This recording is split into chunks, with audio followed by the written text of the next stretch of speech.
Good morning everyone. आज हम अपने 12th क्लास के प्रैक्टिकल का जो पहला चैप्टर है उसके बारे में थोड़ा अध्ययन करेंगे।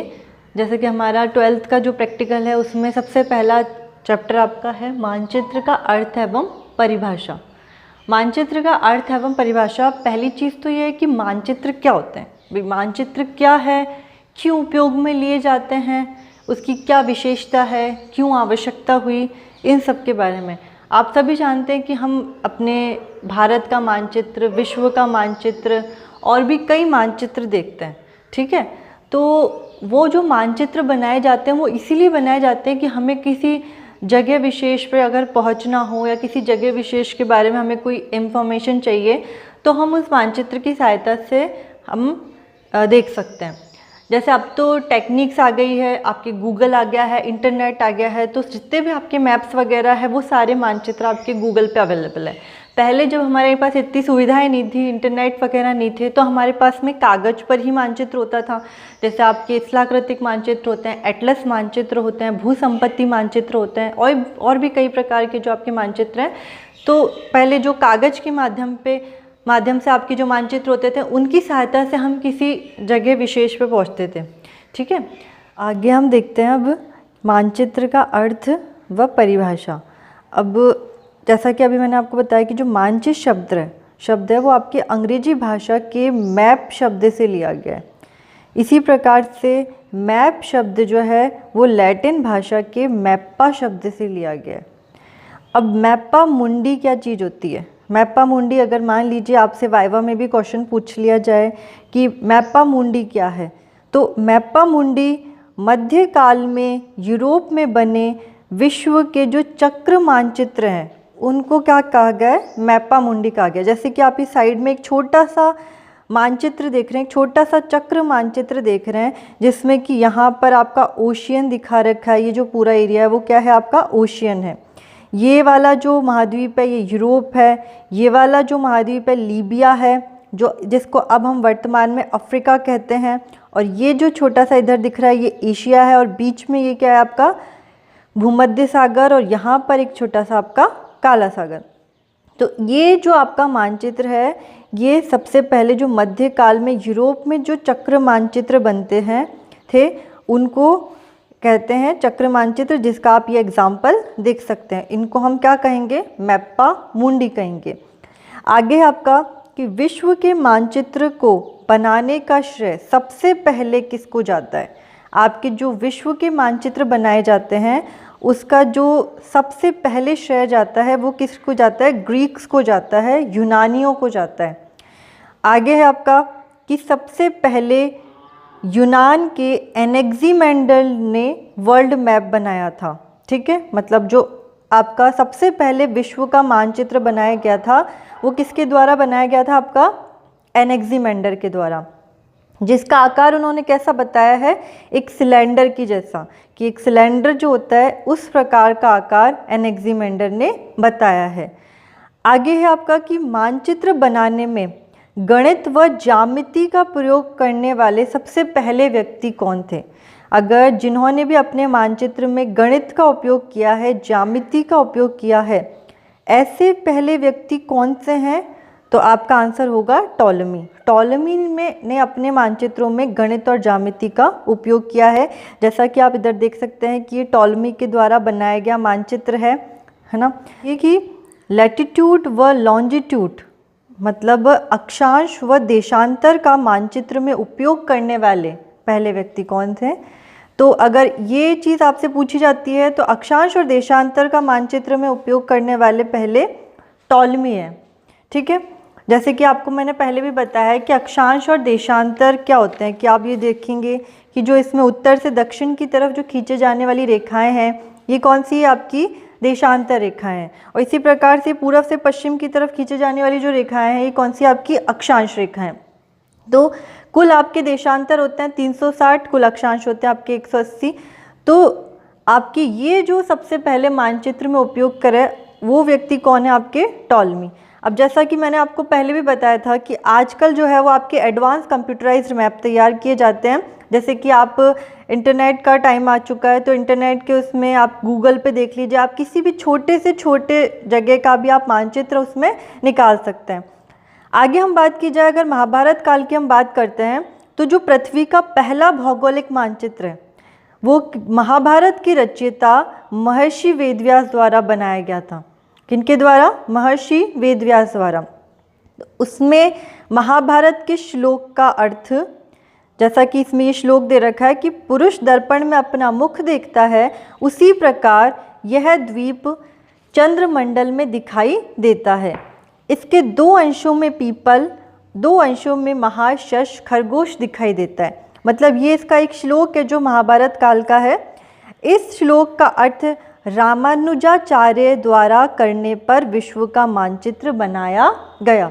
मतलब जो ये श्लोक था, इस श्लोक को, ये संस्कृत में जो श्लोक था, इसका जो अर्थ है वो किनके द्वारा किया गया? रामानुजाचार्य द्वारा किया गया और फिर विश्व का मानचित्र बनाया गया। जैसा कि आप इस मानचित्र को देखें, इस मानचित्र में आप देखेंगे तो इसके 2 अंशों में आपको क्या दिखाई दे रहा है? पीपल के पत्ते दिखाई दे रहे हैं। आप इसमें ध्यान से देखेंगे तो आपको, जैसे कि इसमें उत्तर और दक्षिणी अमेरिका वाला जो पार्ट है उसमें आपको क्या दिखाई दे रहा है? एकदम उत्तरी अमेरिका, दक्षिणी अमेरिका आपको पीपल के पत्ते की जैसे दिखाई दे रहा है। उसी प्रकार 2 अंशों में आपको खरगोश दिखाई दे रहा है। तो आप इधर अगर एशिया वाला भाग देखोगे, इधर आप यूरोप वाला पार्ट देखोगे तो आपको क्या दिखाई दे रहा है? खरगोश सा दिखाई दे रहा है।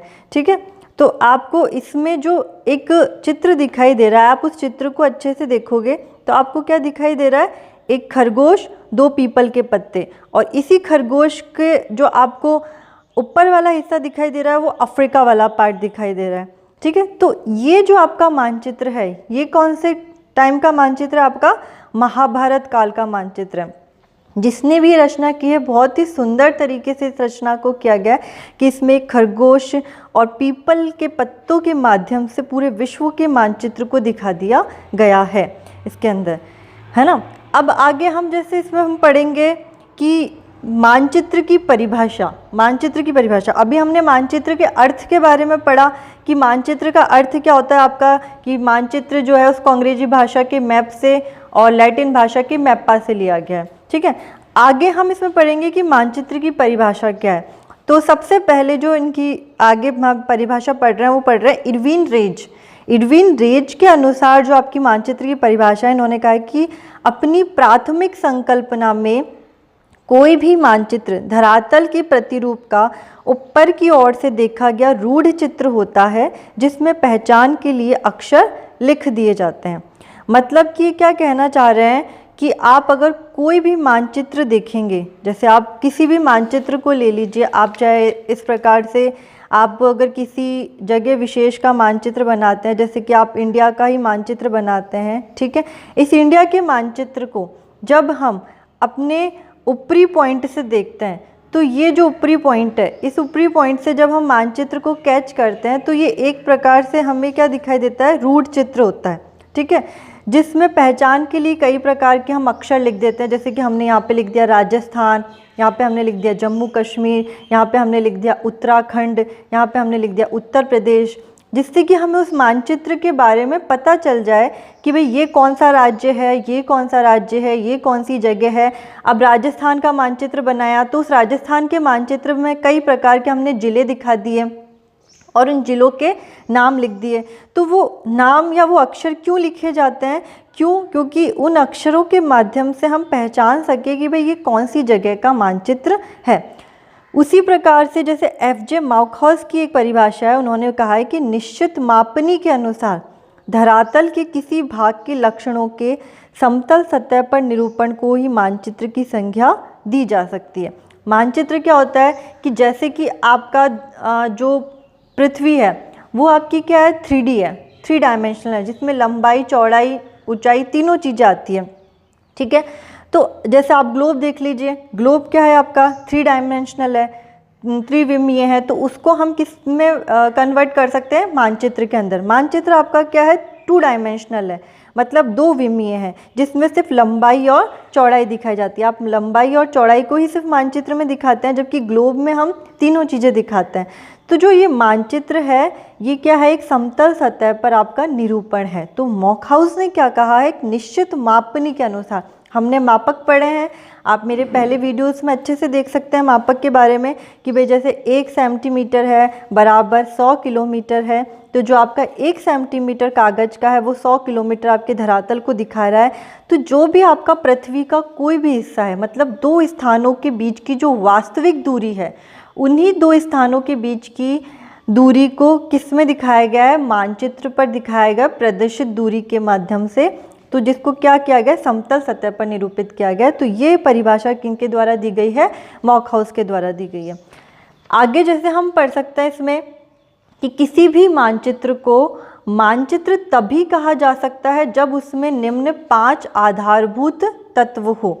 भाई कोई भी मानचित्र होगा, आप चाहे कि आप विश्व का मानचित्र ले लीजिए, चाहे भारत का मानचित्र, चाहे राजस्थान का मानचित्र, चाहे किसी भी छोटे से छोटी जगह का मानचित्र ले लीजिए, वह मानचित्र तभी कहलाएगा जब उसमें 5 आधारभूत तत्व हो। अगर ये 5 तत्व उसमें नहीं होंगे तो वो क्या कहलाएगा, सिर्फ एक रेखा चित्र ही कहलाएगा, सिर्फ एक ड्राइंग कहलाएगी। ड्राइंग क्या होती है, आप कलरिंग करते हैं, जैसे ड्राइंग मतलब जिसमें आपकी किसी प्रकार का कोई लंबाई चौड़ाई ऊंचाई या आपका मापक नहीं हो, आपका उसमें लंबाई चौड़ाई ना हो, समतल सतह कुछ नहीं हो उसके अंदर, तो वो सिर्फ आपकी एक ड्राइंग कहलाएगी।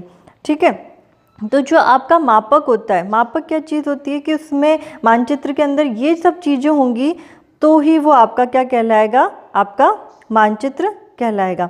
तो जैसे कि आप देखिए इसके अंदर कि सबसे पहली चीज़ आपकी क्या होती है, मानचित्र के अंदर जो आपकी सबसे पहली चीज़ होती है वो होती है निश्चित मापक।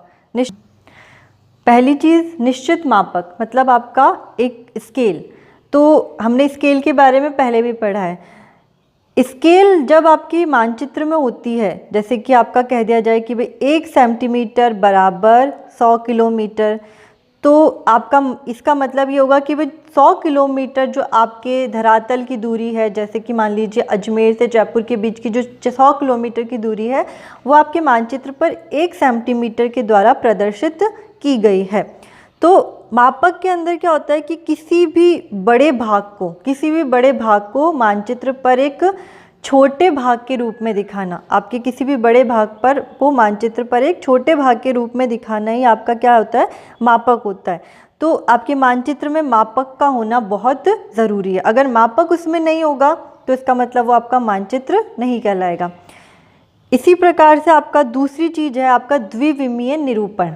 द्विविमीय निरूपण का मतलब क्या होता है कि भाई आपका जो भी मानचित्र होता है, आप इस प्रकार से इस मानचित्र को देखो तो इस मानचित्र में क्या होता है, एक तरफ आपकी लंबाई होती है, एक तरफ आपकी चौड़ाई होती है। ठीक है, मतलब आप इस मानचित्र को देखोगे तो आपका क्या होता है, एक तरफ तो जैसे आपका ये एक मानचित्र है, अब ये मानचित्र है, इसके अंदर आप क्या देखोगे कि एक तरफ इसमें लंबाई होती है और एक तरफ इसकी चौड़ाई होती है। तो जो आपकी लंबाई और चौड़ाई दो चीज़ें इसके अंदर दिखा रखी है, मतलब कि ये आपका एक समतल सतह पर निरूपण है। एक समतल सतह पर जो निरूपण है या द्विविमीय निरूपण है, तो ये क्या है, आपका मानचित्र है। मतलब मानचित्र के लिए आपका द्विविमीय निरूपण होना आवश्यक है। इसी प्रकार से समतल सतह पर निरूपण कि भाई जैसे कि आप इसको कागज़ के ऊपर बना सकते हो, दीवार के ऊपर बना सकते हो, कपड़े के ऊपर बना सकते हो, चादर के ऊपर बना सकते हो या किसी गद्दे पे भी बना सकते हो। मतलब किसी भी समतल सतह पर अगर मानचित्र बनाया गया, जैसे कि आप कई जने कपड़े के ऊपर मानचित्र बना देते हैं, ठीक है, कई जने दीवार के ऊपर मानचित्र बना देते हैं, तो किसी भी समतल सतह पर जो बनाया गया है वो क्या कहलाता है, आपका मानचित्र कहलाता है। जबकि आप ग्लोब को देखोगे तो ग्लोब क्या होता है, जिसमें कि आपकी लंबाई चौड़ाई ऊंचाई तीनों चीज़ें होती है ग्लोब के अंदर, लेकिन वहीं आप मानचित्र में देखोगे तो इसमें सिर्फ लंबाई और चौड़ाई होती है, एक समतल सतह होती है। चौथा आपका पॉइंट है मानचित्र प्रक्षेप। अब प्रक्षेप क्या होते हैं, आपके प्रक्षेप होते हैं जो आपके ये अक्षांश और देशांतर रेखाएं हैं। इन अक्षांश और देशांतर रेखाओं का जो जाल होता है वो कहलाता है हमारा प्रक्षेप। हम 11वीं क्लास के अंदर प्रक्षेप के बारे में पढ़ते हैं, तो आपने 11वीं में आपने पढ़ा है कि भाई जैसे कि हमने पढ़ा है बेलनाकार प्रक्षेप के बारे में पढ़ा है, आपने शंकु प्रक्षेप के बारे में पढ़ा है, जैसे कि ये आपकी कई प्रकार की कौन सी है, अक्षांश रेखाएं होती है और ये इधर आपकी देशांतर रेखाएं होती है। जैसे कि आपने अगर मानचित्र देखे हैं तो आप किसी भी मानचित्र को ध्यान से देखेंगे, जब आप किसी भी मानचित्र को ध्यान से देखेंगे तो उसके अंदर इस प्रकार की पूर्व से पश्चिम की तरफ मिलती हुई और उत्तर से दक्षिण की तरफ होती हुई लाइनिंग्स होती है। ठीक है, जिस भी मानचित्र को आप देखते हैं उसके अंदर इस प्रकार की लाइनिंग्स होती है, तो वो क्या होती है, आपकी अक्षांश रेखाएं और देशांतर रेखाएं। तो ये जो अक्षांश और देशांतर रेखाओं का जो जाल है, ये ही क्या कहलाता है, आपका मानचित्र प्रक्षेप कहलाता है, जो किसी मानचित्र में होना अति आवश्यक है। जैसे कि मैंने आपको भारत का एक नक्शा बनाना बताया था कि हम भारत का नक्शा कैसे बना सकते हैं, तो मैंने आपको इसमें बताया था कि भारत का नक्शा बनाने के लिए इस प्रकार से मैंने आपके स्क्वायर्स बनाए थे। तो इसमें आसानी क्या रहती है आपके प्रक्षेप के अंदर, कि जैसे आपको पता है कि आपका ये वाला पार्ट है, आपका किसी देश का या किसी शहर का जो ये वाला पार्ट है वो इसी ब्लॉक में आना है, तो वो उसी ब्लॉक में आएगा। कि जैसे आपका मान लीजिए यहाँ से यहाँ तक का आपका जैसे 70 डिग्री से 80 डिग्री है, ठीक है, तो 70 से 80 डिग्री के बीच में कौन सा देश आ रहा है, इसी प्रकार से यहाँ पर आपका जैसे कि मान लीजिए इधर आपका 150 160 डिग्री है, तो इस वाले एरिया में आपका कौन सा देश आ रहा है, कौन सा शहर आ रहा है, तो वो हमें इस प्रक्षेप के माध्यम से बनाने में बहुत आसानी हो जाती है और हमें पता चल जाता है कि भाई इस डिग्री अक्षांश के बीच में ये जगह आ रही है। जैसे हमने भारत की बात की आपकी कि जो आपका भारत है वो 8 डिग्री 4 मिनट से 37 डिग्री 6 मिनट तक स्थित है, और यहाँ 68 डिग्री 7 मिनट से 97 डिग्री 25 मिनट तक स्थित है। तो हमें कैसे पता चला कि वो भारत आपका इतने डिग्री देशांतर के बीच में स्थित है?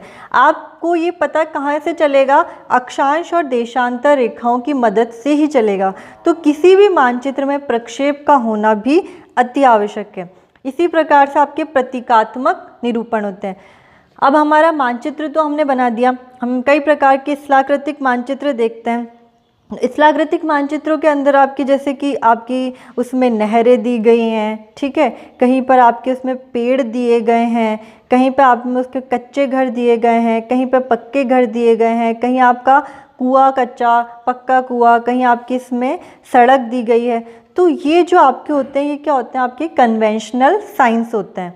ये आपके रूढ़ चिन्ह होते हैं या प्रतीक होते हैं जिनके माध्यम से हम मानचित्र में बनाते हैं तो दिखाते हैं। जैसे कि मान लीजिए यहाँ पर आपकी कोई नहर है, ठीक है, यहाँ पे नहर है, तो उस नहर के लिए हम इस प्रकार से एक सिंबल बनाते हैं और यहाँ पर हम एक इंडेक्स बनाते हैं, जिस इंडेक्स के अंदर हम दिखाते हैं कि जैसे ये नहर है तो यहाँ पर हम लिख देते हैं नहर।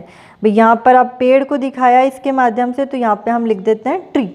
तो मतलब जहाँ जहाँ भी आपके मानचित्र के अंदर अगर नहर आएगी तो इस प्रकार का चिन्ह बन जाएगा, पेड़ आएगा तो इस प्रकार का बन जाएगा, कच्चा कुआं पक्का कुआं आएगा तो इस प्रकार के बन जाएंगे। तो आपके जहाँ जहाँ पर ये सिंबल्स होते हैं, ये कई प्रकार के आप रूढ़ चिन्ह देख सकते हैं। आपकी किताब के अंदर भी दे रखे हैं, 11वीं क्लास की किताब में भी है। आप इसको अपनी JP शर्मा जी की किताब में भी आप इसको आराम से देख सकते हैं कि आपके कई सारे जो रूढ़ चिन्ह हैं, कन्वेंशनल साइंस हैं, तो वो हर चीज़ के अलग अलग होते हैं, ठीक है। तो हर चीज़ के अलग अलग होते हैं, जैसे रेलवे ट्रैक्स के अलग होंगे, ठीक है। तो वो आपके जो मानचित्र के अंदर दिखाए जाते हैं तो वो क्या कहलाते हैं? आपके प्रतीक कहलाते हैं, रूट चिन्ह भी कहलाते हैं। जिस प्रकार से हम अगर सर्वे भी करते हैं, प्लेन टेबल सर्वे करते हैं, आपने देखा होगा, तो प्लेन टेबल सर्वे के टाइम पर हम जो उत्तर दिशा है उस उत्तर दिशा को भी हम इंडेक्स के अंदर दिखाते हैं।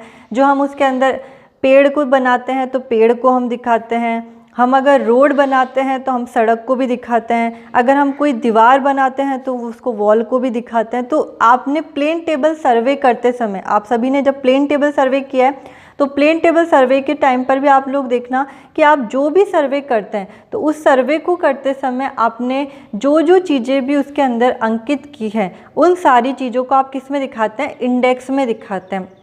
तो वही सारे आपके क्या होते हैं? प्रतीक होते हैं। तो किसी भी मानचित्र के अंदर इसी प्रकार से आपकी उत्तर दिशा भी मोस्ट इम्पॉर्टेंट है कि उत्तर दिशा ही आपकी क्यों होती है क्योंकि बचपन से हम आकाश ऊपर की तरफ देखते आ रहे हैं, ठीक है। जब भी ऊपर की तरफ हम देखते हैं तो आकाश को देखते हैं, तो मोस्टली आपकी जो मानचित्र है उसमें हमेशा उत्तर दिशा ही दिखाई जाती है। तो जो आपके मानचित्र है उस मानचित्र में आपकी ये सारी चीज़ें होनी ज़रूरी है। सिंबल्स का होना ज़रूरी है, स्केल का होना ज़रूरी है, प्रोजेक्शन का होना ज़रूरी है, 2 डायमेंशनल होना ज़रूरी है और प्लेन सरफेस होना ज़रूरी है। मतलब कि ये सारी चीज़ें अगर आपकी मानचित्र में है तभी वो एक मानचित्र कहलाएगा, अन्यथा वो एक क्या कहलाएगा, सिर्फ एक ड्राइंग, एक रेखा चित्र ही कहलाएगा। अब इसमें आगे देखिए कि उत्तर दिशा ही क्यों दिखाई जाती है मानचित्र में। अभी वैसे पहले क्या होता था कि जैसे चीन में जो राजा है वो देश के उत्तरी इलाके में रहते थे, चीन के राजा देश में उत्तरी इलाके में रहते थे, तो हर सभ्यता की अपनी अलग अलग मान्यताओं की वजह से नक्शे में अलग अलग दिशा को ऊपर रखने का चलन है कि भाई जहाँ पे जो जिस तरफ को, जिस दिशा को ज़्यादा इम्पोर्टेंस दी जाती है उस दिशा को ऊपर रखा जाता है। जैसे मिस्र में पहले दुनिया का ऊपरी हिस्सा पूरब को माना जाता था, इसी तरह शुरुआती मुस्लिम नक्शों में दक्षिण दिशा ऊपर रखा जाता था। अब क्योंकि इस्लाम को मानने वाले ज़्यादातर लोग मक्का के उत्तर में बसते थे, वह उत्तर से दक्षिण की तरफ देखते थे। अब ईसाई नक्शों में पूरब को ऊंचा दर्जा हासिल था, वो मानते थे कि आदम का बाग उसी तरफ है। लेकिन अब वर्तमान में आप देखेंगे कि जो भी आपके मानचित्र बनाए जाते हैं उसके अंदर आपके उत्तर दिशा को ही दिखाई जाती है। तो आज जो हमने मानचित्र के बारे में पढ़ा है कि मानचित्र का अर्थ, मानचित्र की परिभाषा, मानचित्र के लिए क्या क्या आधारभूत तत्व होने चाहिए, ये सभी चीज़ आपको इसीलिए दिखाई गई है कि आप अपने कॉपी के अंदर एक नोट्स के माध्यम से इसको नोट कर लें, जिससे कि हमेशा आपके लिए ये एक सेव हो जाए, एक हमेशा आपके लिए सेव हो जाए कि आपको मानचित्र का अर्थ पता होना चाहिए, मानचित्र की परिभाषा, कोई से भी 2 राइटर की जो परिभाषा है, जैसे कि हमने इरविन रेज की और मॉकहाउस की परिभाषा बताई, और महाभारत काल के अंदर जो नक्शा था उसके बारे में बताया, आपको टॉलमी के नक्शे के बारे में बताया, ठीक है। सबसे पहले जो आपका नक्शा दिया गया है वो किन के द्वारा दिया गया है, यूनानियों के द्वारा दिया गया। सबसे पहले चक्र मानचित्र क्या होता है, आपके चक्र मानचित्र बताया गया कि चक्र मानचित्र एक जिस प्रकार से आपके गोल प्रकार के जो वर्ताकार प्रकार के जो नक्शे बनाए जाते थे वो आपके चक्र मानचित्र कहलाते थे। आपके मानचित्र के अंदर क्या क्या चीज़ें होनी चाहिए, जैसे मापक होना चाहिए, समतल सतह पर निरूपण होना चाहिए, आपके प्रक्षेप होना चाहिए, उसके अलावा आपका उसके अंदर उत्तर दिशा होनी चाहिए, द्विविमीय निरूपण होना चाहिए, प्रतीक होने चाहिए, ये सारे आपके क्या होने चाहिए, एक मानचित्र के अंदर अवश्य होने चाहिए। इसी प्रकार से जितने भी आज हमने मानचित्र के अर्थ, परिभाषा, इसके आधारभूत तत्वों के बारे में बात की है, इनको आप ज़रूर से एक बार रिवाइज़ करें, जिससे कि हम आने वाले वीडियो को और अच्छे से जब समझाएं तो आपको वो और अच्छे से समझ में आ सके। बोला तो इस वीडियो को आप बार बार रिवाइज़ करें, अच्छे से इसे देखें, तो जिससे कि आने वाले जो और इससे संबंधित वीडियो है तो आपको और अच्छे से समझ आ सके। अगर इसमें आपको कोई समस्या हो, कोई आप पूछना चाहते हो तो आप मेरे कमेंट बॉक्स में जाके पूछ सकते हैं। थैंक यू, धन्यवाद।